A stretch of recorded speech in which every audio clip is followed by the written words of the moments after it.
Was your UK tour, are you fully recovered now, or are you still? Oh yeah, it was fantastic because not just the numbers, but the range of people and the number of people who come because of the reason you did, which is, look, the world's not like I thought it was, or I don't like what's going on in the world, what's happening. And if you can keep individual people, organizations, happenings, world events apart, so they all are reported as they are in isolation, then they look a certain way.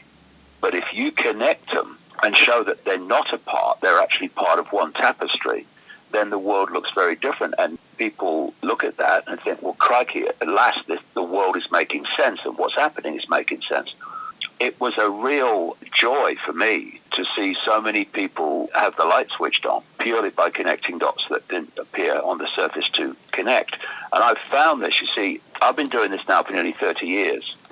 And in the early days, all I had was ridicule and dismissal. I mean, I was talking to people's front rooms in New England when I was trying to get a foothold into getting this information into America. I would hire a church hall or something, or a village hall, and put all the chairs out. No one would come, half a dozen people maybe, put the chairs back and go home, poorer than when I arrived. What gave you the strength to carry on? When you were having, speaking in people's front rooms and being ridiculed probably more than any man ever in this country, thanks to that Terry Wogan interview, which I suppose in some ways launched your career. But what gave you the inner strength to carry on and try and get that message out there?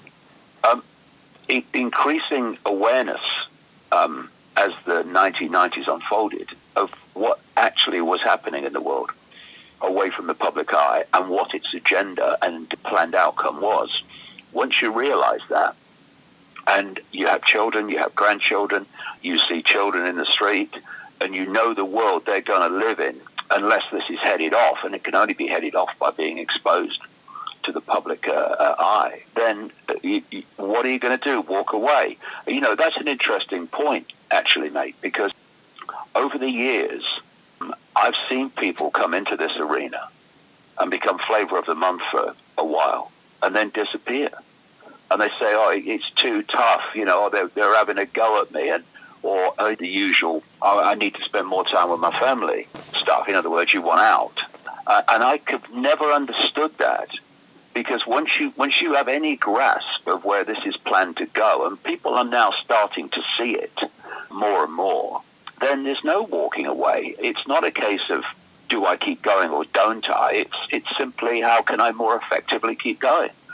And that's driven me on. I've never once thought, I can't do this anymore. So people are coming to my work now in greater and greater numbers. For a large extent is because of what I said years ago, at a time when I was just being laughed at, but which has actually turned out to be true. Everything that I'm saying, whether it's political pedophilia or the nature of reality, are statements and information that on first hearing people would say, that's impossible, that can't be true. And put them all together and you realize the scale of misrepresentation of everything that we receive as a human population. It's extraordinary. I mean, we experience what appears to be a solid world when it provably isn't. I'm finding it both fascinating and encouraging to see that people who once would have waved away the mildest questioning of the perceived norm are now opening their minds to concepts that are way outside of the norm they once believed in. There is a transformation of human perception going on, that without question, I've seen it. I can include myself in that. I used to listen to Radio 5 Live all the time, and Nicky Campbell would have his morning phone-ins, and occasionally you would get someone who would phone up saying, oh, 9/11, I think that was an inside job, and Nicky Campbell would immediately shut him down. And then after hearing a bit about you, I looked into some of the 9/11 evidence and the official 9/11 story. There's quite a good documentary about it called 9/11 the myth and the facts, I think, something of that nature. And just gobsmacked that there was all this evidence out there that I'd never even heard of in the mainstream arena. So, I'm now starting to think that on the balance of probabilities, if it was in the court of law, that 9/11 was an inside job. And yet, when I've been talking about it to colleagues and friends, suddenly they're worried for my mental health. So it's quite an interesting world. There are a few things to that. First of all, there's a great question that opens up a great vista of possibility, and it's quite simply who benefits. Because it's an ancient saying, he who most benefits from the crime is the one most likely to have committed it. And just look at who's benefited from 9/11. Anyone that wanted this series of regime changes and catastrophic wars and upheaval in the Middle East, because without 9/11, if you wind back, that would never have started. But in terms of the way journalism looks at the world and reports the world, having been a mainstream journalist for a long time in newspapers, radio and television, seen it from the inside and then seen it from the other side, it is frankly rather pathetic, because I say in the talks and the books all the time that the world is an inversion, human society is an inversion, everything's on its head.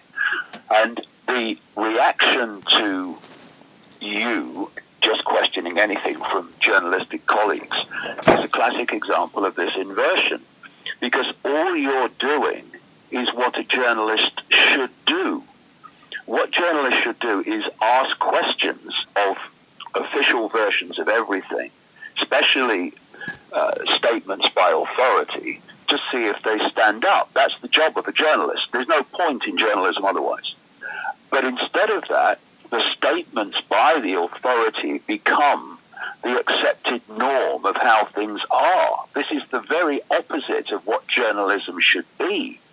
And you've got a guy in America, on Fox News called Tucker Carlson, and it's not often you can put Fox News and good journalism in the same sentence, but you can with Tucker Carlson for one simple reason.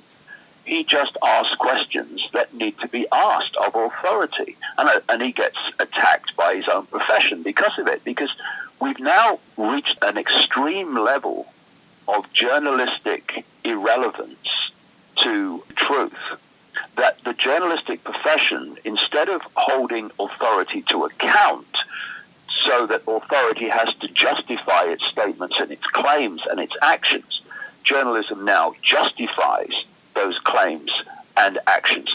And there's no better or two better examples than what has happened recently.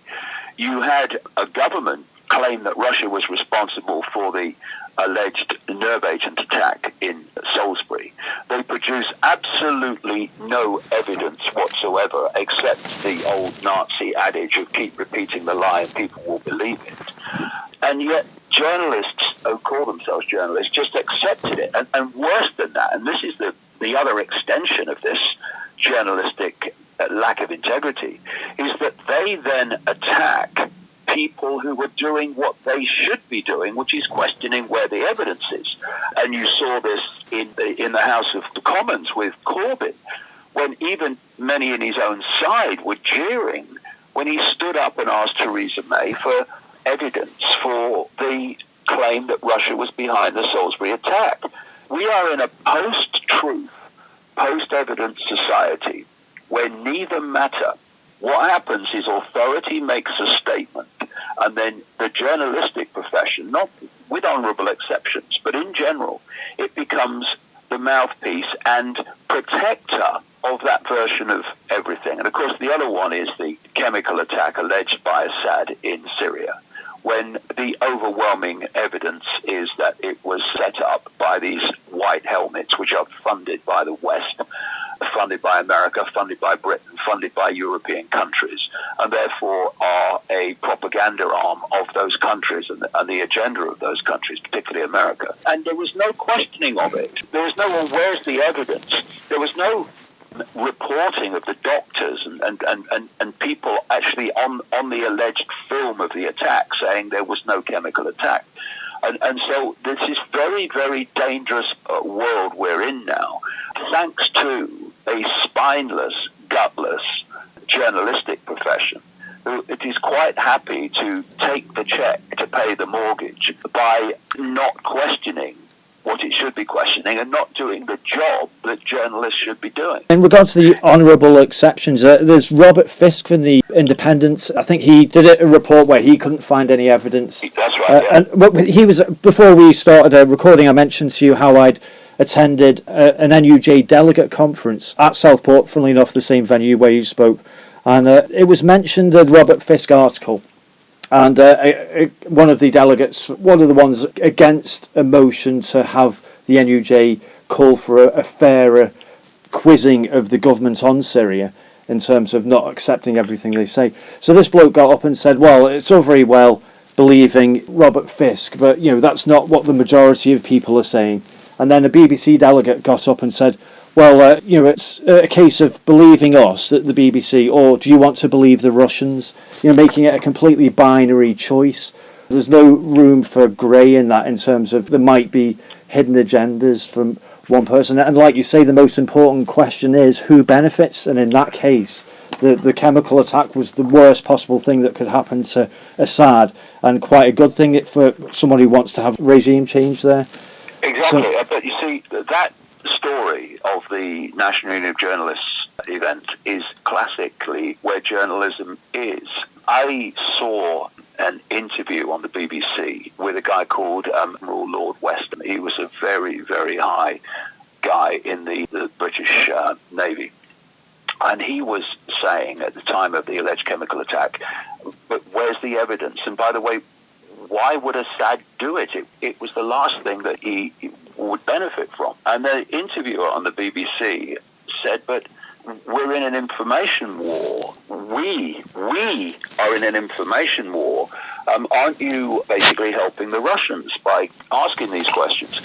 And it was a shocking confirmation of the bias of the media, and not least the BBC. There should be no we. It should be what is the evidence, what is the truth. That should be the only criteria for a proper journalist. The communication of information is being funneled into the hands of shockingly few people. I mean, if you break it down, you can name 5 people that have the power to control what people see and don't see on an absolutely vast global scale. They are the people that run Google, the people that run Google on YouTube, and the people that run Facebook. And in that tiny part of the world, Silicon Valley, that I call the devil's playground, they now have the ability not only to censor, and they're using it, what people see and don't see on an increasingly extreme scale. They also have the ability for mass global surveillance on the population. And people need, if proper journalists would be saying, how did this concentration of power happen? I think I have to agree with you on a lot of journalists just simply aren't aware of what's happening. Going back to the NUJ delegate conference I went to in April, there was about 300 journalists there, all representing unions from across the country. And a motion that seemed straightforward to me was put forward to have the National Union of Journalists investigate Google, see how they're controlling news, how they're using their algorithms to reduce the coverage of certain stories while boosting others that might suit their own agendas. That seemed to me straightforward, and yet it was voted down by one vote. People, all these reps of journalists, didn't think it was worthwhile for the National Unions of Journalists to do that, which is quite sad. But just one question in regard to your own YouTube channel. I notice you've just done a UK tour. You're growing in popularity, maybe becoming more mainstream, and yet your YouTube channel figures, the amount of people who subscribe to you, it's more or less stagnated. Do you think that might be to do with the algorithms? So I would say with Facebook, my Facebook page numbers were flying up to about 3 or 4 years ago, maybe 3 years ago. They got up to about 780,000 or something like that, and they were going up in leaps every week. And interest in my work has increased dramatically since then, but the numbers haven't, because of algorithms. This is how it works. And this is an important point. The vote you've just described at the National Union of Journalists conference about Google was turkeys voting for Christmas. Because of this reason, anyone in newspapers and in even many areas of television news now are looking at the demise of their own profession, because what they want is control of all news and information from a central point through the Googles and the Facebook. They just put the algorithmic codes in, and the censorship happens as a result.